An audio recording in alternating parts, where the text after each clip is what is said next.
No reino espiritual, os demônios são seres capazes de tomar posse de um corpo humano, usando-o para alcançar seus objetivos. Esse domínio total é referido como possessão demoníaca. Durante seu tempo na Terra, Jesus confrontou muitas dessas criaturas espirituais, demonstrando sua supremacia e autoridade messiânica de forma notável. Em um episódio impressionante, ao anoitecer, várias pessoas atormentadas por demônios foram levadas até Jesus.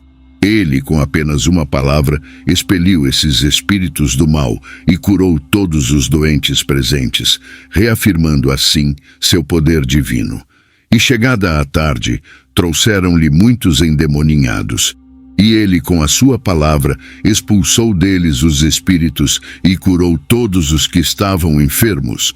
Mateus 8, versículo 16. Um momento significativo aconteceu na cidade de Gadara, onde Jesus encontrou um homem possuído por demônios. Apesar das variações nos nomes da região nas Escrituras, Gerasa, Gergesa ou Gadara, este pequeno vilarejo próximo ao lago foi testemunha do poder de salvação de Cristo. Gadara, uma das proeminentes cidades da Decápolis, erguia-se majestosamente a 6 milhas a sudeste do extremo sul do lago e foi o cenário de um evento verdadeiramente notável. Parece que este incidente ocorreu nas imediações de ambas as cidades, testemunhando um encontro transcendental. Conforme narrado por Lucas, o homem possuído saiu ao encontro de Jesus e seus discípulos assim que eles alcançaram a costa. Embora Lucas e Marcos mencionem apenas uma das duas pessoas possuídas pelos demônios, esse singular homem, descrito em Lucas 8, versículos 27 e 28, havia sido atormentado pelos espíritos malignos por um longo período. E quando desceu para a terra, saiu-lhe ao encontro, vindo da cidade, um homem que desde muito tempo estava possesso de demônios, e não andava vestido nem habitava em qualquer casa, mas nos sepulcros. E quando viu a Jesus, prostrou-se diante dele, exclamando e dizendo com alta voz: "Que tenho eu contigo, Jesus, Filho do Deus Altíssimo? Peço-te que não me atormentes." Despojado de suas vestes e habitando entre os túmulos, ele reconheceu a presença de Jesus, prostrando-se diante dele e clamando em alta voz: "O que você tem a ver comigo, Jesus, Filho do Deus Altíssimo? Eu imploro que não me atormente." Este diálogo intenso entre o homem assolado e o Salvador revela a magnitude do poder divino prestes a ser manifestado naquele local singular. O cuidadoso Dr. Lucas, minuciosamente, apontou os sintomas claros de possessão demoníaca no sujeito. Esses incluíam um descaso pela própria autoestima, demonstrado pela nudez, assim como a tendência de se afastar socialmente, preferindo lugares considerados impuros. Adicionalmente, foi notória a aceitação de Jesus como o Salvador, a habilidade de controlar sua fala, expressões vocais potentes e uma força sobre-humana. Este indivíduo estava inequivocamente sob o domínio de entidades espirituais contrárias aos ensinamentos de Jesus e Deus. Os demônios presentes nele admitiram a santidade de Jesus não como um gesto de louvor, mas como um pedido desesperado por compaixão perante ele, identificando-o como juiz. Esse pedido era uma tentativa de escapar do sofrimento iminente de ser lançado prematuramente no inferno. Neste momento de grande tensão, o confronto espiritual entre o sagrado e o profano atingia seu clímax, estabelecendo as bases para uma próxima intervenção divina. Este desafortunado indivíduo buscava refúgio entre os túmulos, dominado por um espírito impuro, como se estivesse perpetuamente imerso em um espetáculo fúnebre, alheio à sociedade dos homens e residindo entre os mortos. No entanto, este não foi o primeiro encontro de Jesus com demônios, como evidenciado anteriormente no caso de Maria, também conhecida como Madalena. E também algumas mulheres que haviam sido curadas de espíritos malignos e de enfermidades. Maria, chamada Madalena, da qual saíram 7 demônios, Lucas 8, versículo 2. Maria, um exemplo marcante, estava possuída por um demônio até que Jesus a libertou. Apesar da especulação sobre sua vida anterior, a Bíblia não confirma explicitamente suas alegadas práticas imorais. No episódio em Gadara, Jesus ordenou ao espírito imundo que deixasse o homem possuído, cujo poder era tão avassalador que o havia levado a quebrar correntes e vagar pelos desertos. A resposta do espírito, identificando-se como legião, indicava a presença de muitos demônios. Implorando para não serem enviados ao abismo, foram autorizados a entrar em uma manada de porcos nas proximidades, evidenciando a complexidade do conflito espiritual. Este evento, assim como o encontro em Gadara, ressalta o domínio inabalável de Jesus sobre as forças das trevas, demonstrando sua autoridade suprema sobre o mundo espiritual. As Escrituras mencionam 4 locais destinados às almas ímpias e aos espíritos rebeldes após a morte, identificados como áreas de sofrimento intenso. O Tártaro é um destes locais, notório por reter certos anjos concorrentes até a chegada do dia do julgamento.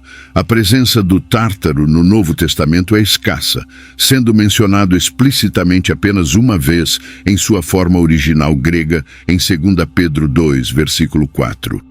Este versículo relata que Deus não dispensou misericórdia aos anjos que pecaram, confinando-os no Tártaro e os mantendo em calabouços sombrios até o momento de serem julgados.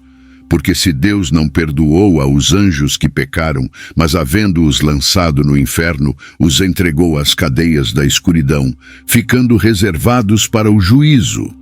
Nas diversas traduções, Tártaro é frequentemente traduzido como inferno ou abismo, ressaltando seu aspecto lúgubre e o fim destinado àqueles que se opuseram à ordem estabelecida por Deus. Tais referências lançam luz sobre as dimensões espirituais e o julgamento futuro de quem se afasta dos princípios da virtude, sublinhando a justiça perene de Deus e a gravidade de suas ordens. Outro relato na Bíblia que aborda a queda de anjos é encontrado em Gênesis 6, do versículo 1 ao 4. Conforme mencionado por Judas, versículo 6, alguns anjos abandonaram sua morada celestial, sendo castigados por Deus, que os lançou no Tártaro, onde permanecem envolvidos em poços de escuridão até o momento do julgamento. Lucas 8, versículo 31, ressalta a grande apreensão do diabo quanto a ser precipitado no Tártaro. E rogavam-lhe que os não mandasse para o abismo. Pedro, ao mencionar o Tártaro, o faz no contexto da condenação dos falsos mestres. Aqueles que deliberadamente disseminam heresias dentro da igreja enfrentarão um dia o destino do Tártaro, paralelo aos anjos caídos, responsáveis pela propagação do pecado. Enquanto aguardam o dia do julgamento, esses indivíduos permanecem cativos, aprisionados pelas correntes do Tártaro, um lembrete solene do destino que aguarda os transgressores que desafiam os desígnios divinos. Nos textos sagrados, um lugar conhecido como Hades é mencionado, chamado de Sheol em hebraico, frequentemente traduzido como inferno ou sepulcro. Após a morte de Jesus, ele desceu ao Hades, conforme registrado nos registros sagrados.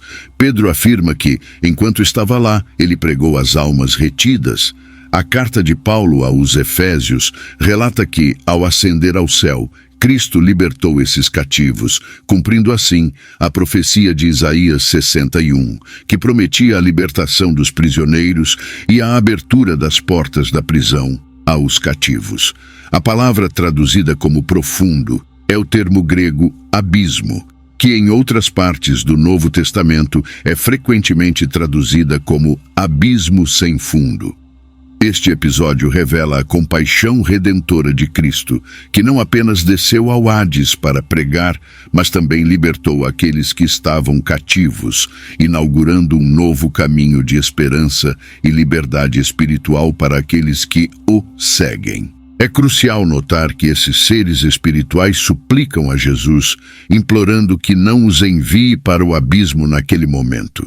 Conscientes de que o inevitável momento de serem lançados no abismo se aproxima, eles buscam concessões ainda maiores, uma dinâmica intrigante, especialmente considerando que Jesus as concede. Na época do encontro em Gadara, ele não lhes ordenou: não nos atormentem, não nos mandem para o abismo. Nesse momento específico, Jesus optou por não enviá-los ao abismo. Entretanto, o tempo deles chegará, especialmente quando Satanás for preso. Nesse futuro desdobramento, esses espíritos malignos serão liberados, instigando uma rebelião contra Deus e o reinado de Jesus Cristo nos corações dos homens ímpios. Posteriormente, enfrentarão seu destino final ao serem lançados no lugar que abriga a besta e o falso profeta. Este desfecho revela a soberania de Jesus sobre as forças das trevas e a justiça que aguarda aqueles que se opõem ao seu senhorio. Em Gadara, a maioria dos habitantes era composta por não-judeus.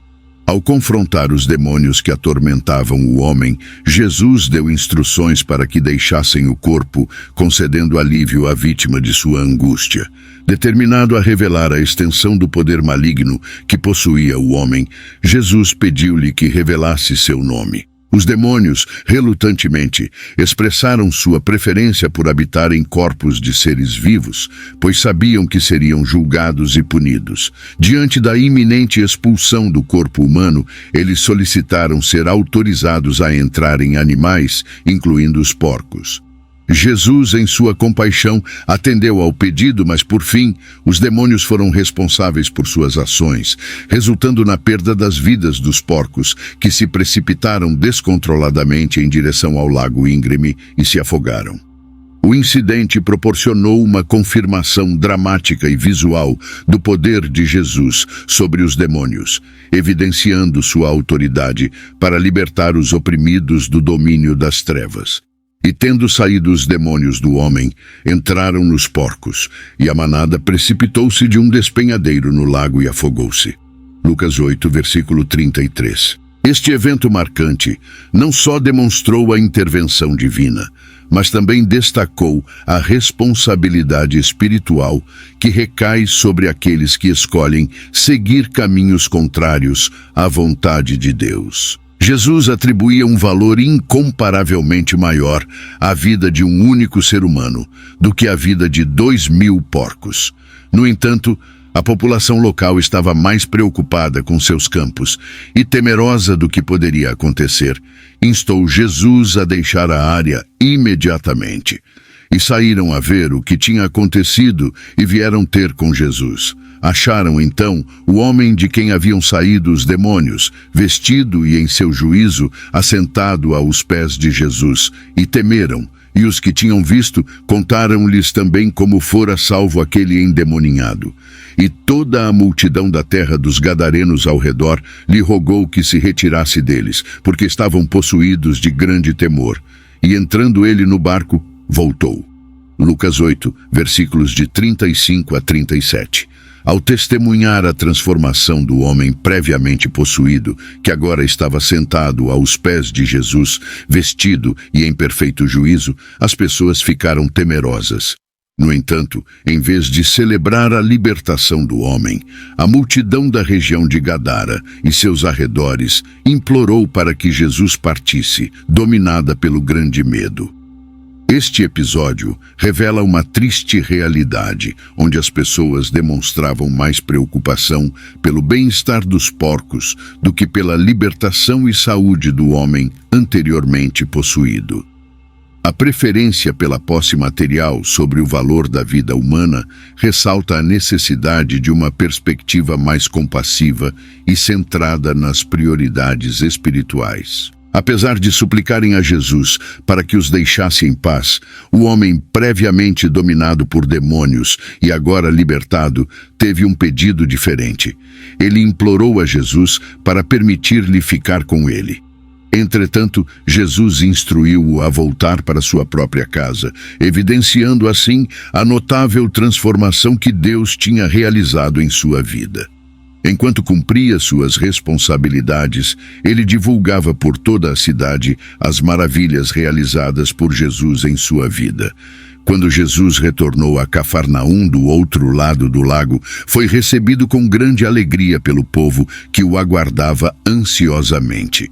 Esse contraste destaca uma distinção marcante. Enquanto em Gadara pediam para ele partir, em Cafarnaum a multidão o aguardava com expectativa. Essa calorosa recepção sugere que o homem anteriormente dominado talvez não fosse nativo de Gadara, pois ao receber a ordem de proclamar a misericórdia de Deus entre seus conhecidos, ele o fez na Decápolis, conforme registrado por Marcos. Satanás e seus aliados continuam empenhados em interromper o trabalho divino e em iludir todos que conseguirem.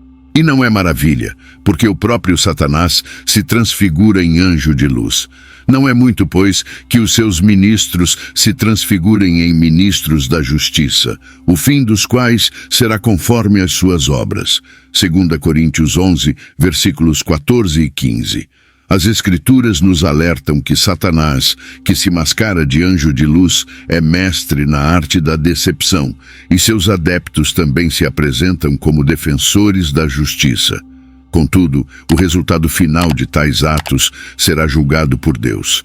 A Bíblia nos aconselha a manter a sobriedade, o equilíbrio e o autocontrole, ficando vigilantes e precavidos, já que o adversário, o diabo, está sempre à espreita, como um leão rugindo, procurando alguém para devorar.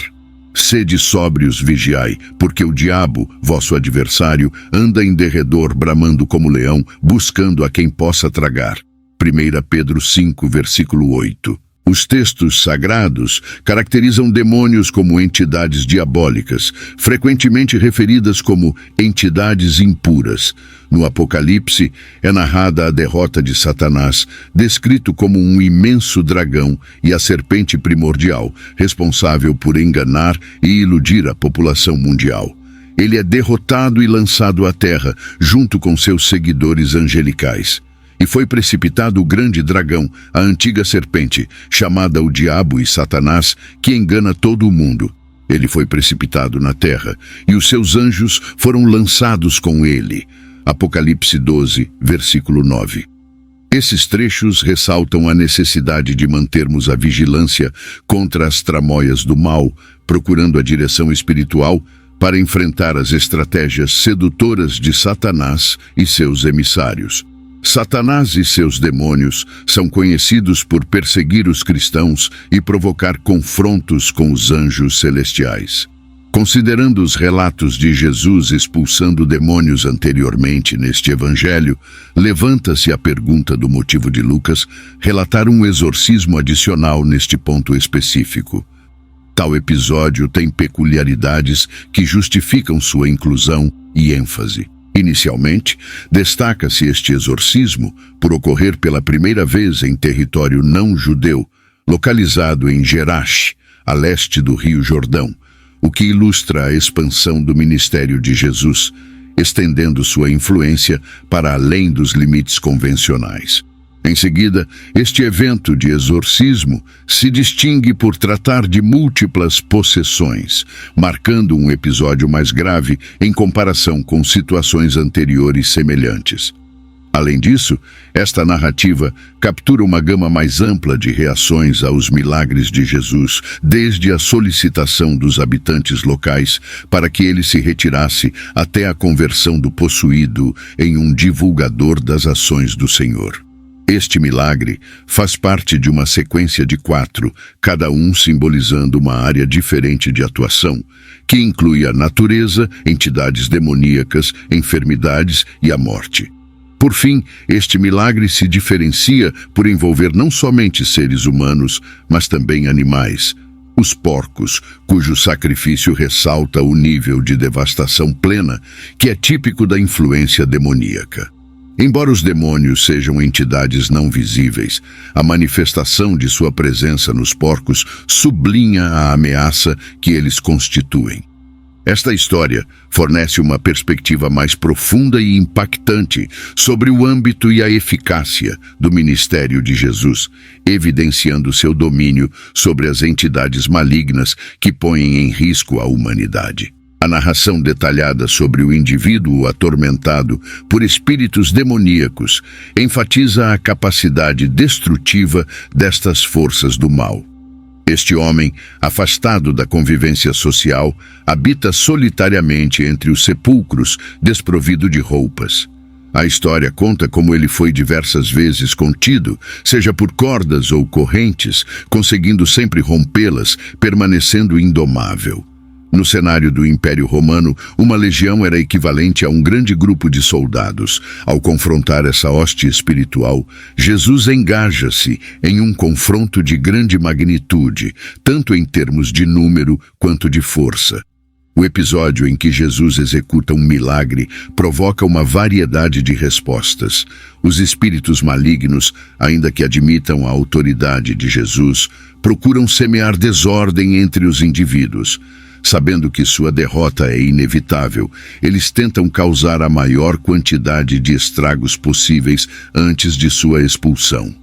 Paralelamente, os habitantes locais solicitam que Jesus se retire da região, evidenciando um medo frente ao imenso poder revelado. No desfecho, o indivíduo que foi libertado torna-se um divulgador do poder transformador de Jesus. Mesmo com os demônios tentando promover a ruína, o triunfo de Jesus manifesta-se na recuperação do que estava perdido.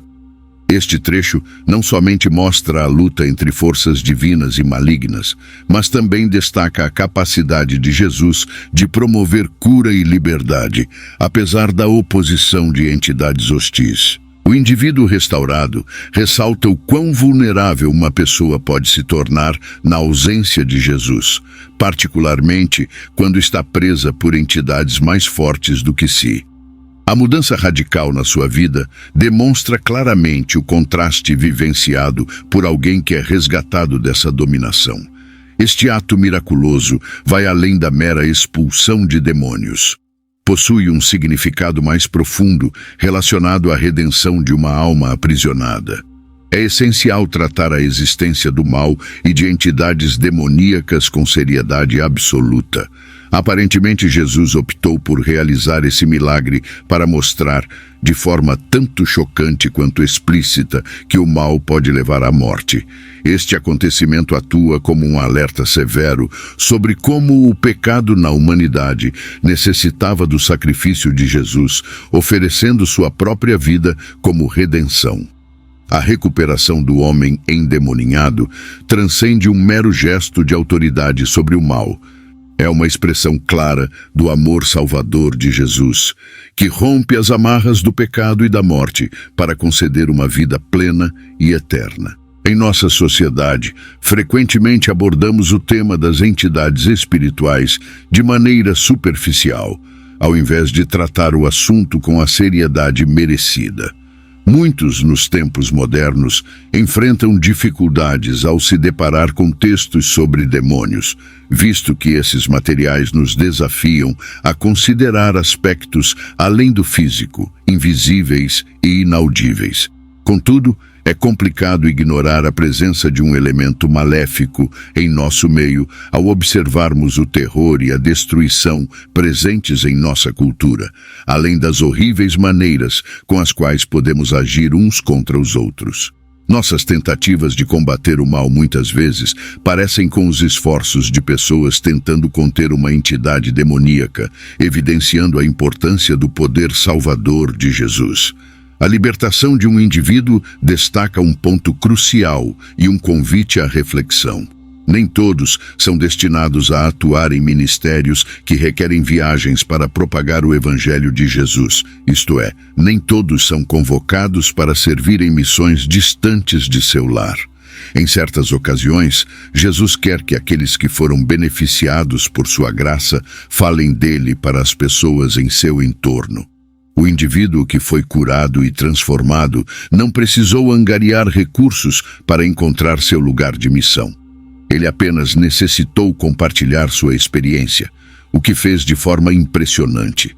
Ao relatar como Deus atuou em sua vida, ele naturalmente destacou Jesus, ressaltando a força e a capacidade de transformação do Evangelho.